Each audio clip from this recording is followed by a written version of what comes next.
बिस्मिल्लाहिर्रहमानिर्रहीम अस्सलाम वालेकुम नाज़रीन। अली अमजद चौधरी रॉयल पॉइंट में आपको खुशामदीद कहता है। इस वक्त मैं एक ऐसे स्कूल के अंदर मौजूद हूँ कि ये स्कूल को जाने वाली शाहरा इस वक्त शाहरा नहीं है बल्कि ये एक रास्ता है और रास्ता भी कच्चा है। ये रास्ता आज तक पुख्ता यहाँ नहीं हो सका, लेकिन इस स्कूल ने फिर भी एक तारीख रकम की है। उस वक़्त के जब नताइज इंतहाई हैरत अंगेज़ थे, अनएक्सपेक्टेड थे। कोरोना के दौरान जो नताइज आए थे उनमें जहाँ 100% रिज़ल्ट दिखाए गए के थे, इस बार जो नतीजा है तो उसमें नहम क्लास का जो नतीजा वो इंतहाई परेशान कुन था। बहुत सारे स्कूलों के लिए अक्सरियत तलबा की उस वक़्त फ़ेल हो गई, लेकिन जिस स्कूल के अंदर मोहम्मद अली जना कॉलेज जवाना बंगला, ये ज़िला मुजफ्फरगढ़ का एक मकाम है, यहाँ पे ये कॉलेज वाक़ है, लेकिन इसने इस बार भी एक तारीख रकम की और 100% ही रिज़ल्ट दिया है। तलबा ने बड़ी हैरत अंगेज़ इस बार कामयाबी हासिल की है। तलबा भी मेरे साथ इस वक्त मौजूद हैं, उनसे गुफ्तगू करते हैं। अस्सलाम वालेकुम बेटा। वालेकुम अस्सलाम। क्या नाम है? मोहम्मद ज़ैगम अब्बास। ज़ैगम अब्बास, कितने मार्क्स आपने हासिल किए? 478। उर्दू मीडियम से, इंग्लिश मीडियम उर्दू से? मीडियम से। उर्दू मीडियम से। हाँ जी, उर्दू और मीडियम। आपने कितने नंबर हासिल किए हैं? 485। 485 हासिल किए हैं। इंग्लिश मीडियम में, उर्दू मीडियम में? English medium. इंग्लिश मीडियम में एक ऐसा देहाती इलाका कि जहाँ बिल्कुल अजीब सी सूरत हाल है। रास्ता यहाँ आने वाला बिल्कुल कच्चा है, पुख्ता नहीं है, देहाती इलाका है। इंग्लिश मीडियम में और 485। हाँ जी, कितनी तवज्जो दी गई थी आप पे मोहम्मद अली जना कॉलेज में? बहुत तवज्जो दी गई। बहुत तवज्जो दी गई थी। हाँ जी, घर के अंदर आपकी क्या रूटीन होती थी? घर के अंदर आप कितना पढ़ते थे? घर में भी पढ़ते थे। अच्छा, घर में वालिदैन डंडा लेके सर पे खड़े हो जाते थे कि पढ़ना है आपने रात तक, या कोई मजबूर नहीं करता था? एक अपना शौक था आपका? अपना शौक था। अपना शौक था। हाँ। रात को कितने बजे तक पढ़ना होता था? 10 बजे तक, 11 बजे तक, 12 बजे तक, 1, 2, कितने बजे तक? 9-10 बजे तक। 9-10 बजे तक मुसलसल पढ़ना होता था। उस दौरान में कोई टीवी वगैरह देखना या मोबाइल वगैरह देखना ये भी चलता था या नहीं चलता?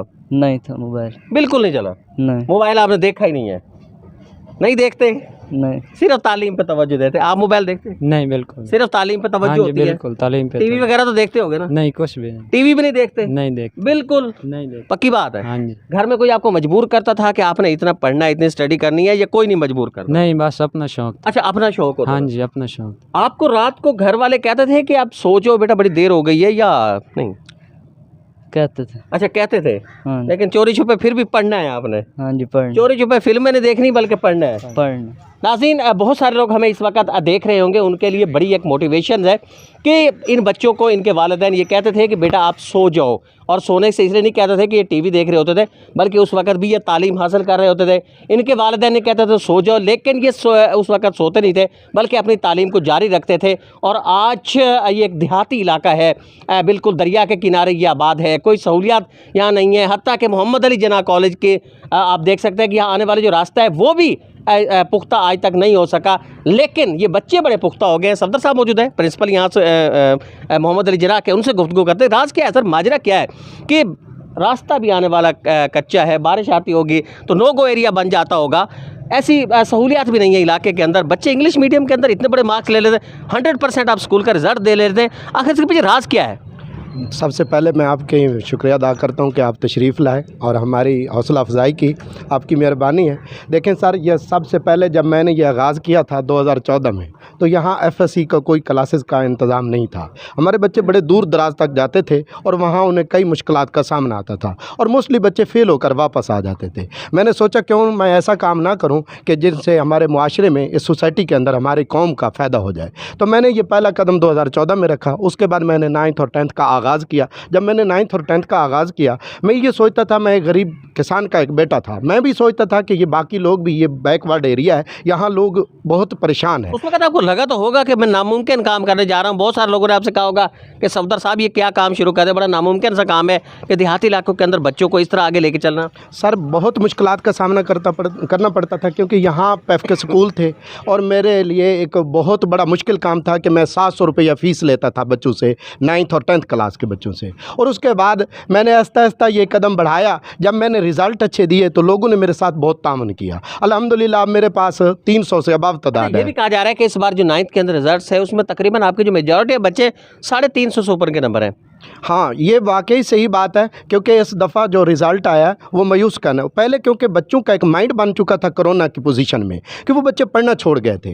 लेकिन हम दिन रात मेहनत करते रहे हैं, बच्चों के साथ टच रहे हैं कि बच्चे आप काम करोगे तो इंशाल्लाह आप आगे निकल जाओगे। तो हमारे बच्चे माशाल्लाह देहात के हैं, बहुत ज़हीन होते हैं। अगर इन पर थोड़ा-सा इनको मोटिवेट कर दिया जाए और समझा दिया जाए, ये इनके बच्चे जो हैं, ये बच्चे जो सामने ठहरे हैं, इनके वालिदैन मज़दूर हैं, किसान के बेटे हैं। तो इनको हम लोग जब मोटिवेट करते थे, जितने बच्चे भी हैं हम मोटिवेट करते थे, ये हमारी बात फॉलो करते थे और अल्हम्दुलिल्लाह इन्होंने अपने वालिदैन का, असातिज़ा का नाम रोशन किया है। और इंशाल्लाह हम मज़ीद तक करते हैं कि मेहनत करेंगे और अल्लाह ताला इनका हामी व नासिर है, इनको कामयाबी से गम। देखने वाले जो इस वक्त तलबा तालिबात हैं, उनके वालिदैन के लिए बड़ी एक रहनुमाई इस वक्त मिल सकती है कि दोनों बच्चे जो हैं ये मज़दूर किसान के इस वक्त बेटे हैं। घर के अंदर इन्हें शायद ऐसी कोई सहूलियात भी मुयस्सर नहीं होंगी, लेकिन रात को अगर इन्हें रोका जाता है, ये कहा जाता है कि सो जाओ, तो उस वक्त भी रोका जाता है कि ये पढ़ रहे होते हैं। उसके बाद ये चोरी छिपे फिर भी पढ़ना शुरू कर देते हैं। जिस स्कूल के अंदर आते हैं उस स्कूल का आने वाला जो रास्ता है वो भी पुख्ता नहीं है। एक तो अवामी नुमाइंदों से भी मेरी दरख्वास्त है कि एक ऐसा तालीमी इदारा कि जो इस शहर की, इस कस्बे की, इस इलाके की तरक्की के अंदर अहम किरदार अदा कर रही है, उसके लिए भी कोई रास्ता फराहम कर दिया जाए। उसके साथ सफदर साहब जो इस वक्त यहाँ अपनी खिदमत सर अंजाम दे रहे हैं इस कॉलेज के अंदर, उनका ये कहना था कि जिस सतह की वो तालीम दे रहे हैं, FSC लेवल की यहाँ तालीम दी जा रही है। इससे पहले यहाँ तसव्वुर नहीं था और उन्होंने बड़ी जद्दोजहद की है इस हवाले से कि यहाँ के बच्चों को एक आसान सस्ती लेकिन मयारी तालीम यहाँ उनकी दहलीज पर मुयस्सर हो सके। तो इनके लिए भी एक बड़ी एप्रिसिएशन बनती है। हमारी नेक ख्वाहिशात इनके साथ है। इजाज़त दीजिए।